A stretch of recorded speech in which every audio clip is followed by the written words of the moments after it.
Hi guys, welcome to Garden a Beautiful Life.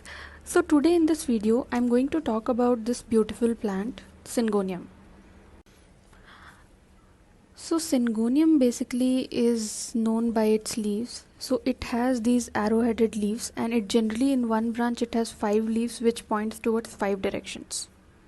So if you talk about the Feng Shui thing, so these 5 leaves denotes air, fire, earth, metal and wood. So that's why it is the most balancing plant according to Feng Shui. And rather than being a very lucky plant also, it has lot of other properties too. So it is one of the most air purifying plants according to NASA too. Let's talk about the sunlight first. So this plant actually needs filtered bright sunlight. You shouldn't keep this plant in a very direct bright sunlight, because if you keep it, the leaf starts burning like this. So I kept this plant for a few days in the bright sunlight, and the leaf started uh, giving off the color also. So make sure whenever you keep this plant at a place, and that should be getting the bright filter sunlight. And one more thing, whenever you keep this plant towards the light, so towards the light part starts growing like this. So you could see this part is growing and this part is not growing. So whenever you see this, there's a growth in one part, you should tilt the plant to the other side where the light comes. So then that plant, that side also will start growing.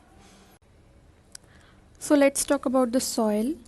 So the soil needed by Syngonium should always be very moist, but you always make sure that between the waterings the soil is little dried up, not too much dried up, then only you water the Syngonium.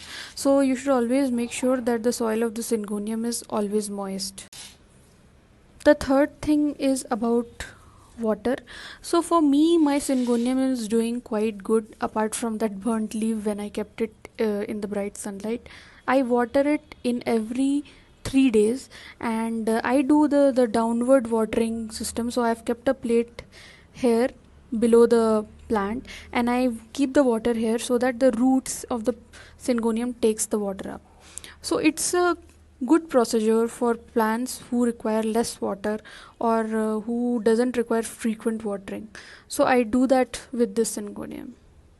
So that's it. There were these 3 tips from my side regarding Syngonium, and it's a very beautiful plant, and it is also a low maintenance plant. So please keep these plants at your home. It will also help in purifying the air. So I would be back with another video. So guys, stay tuned.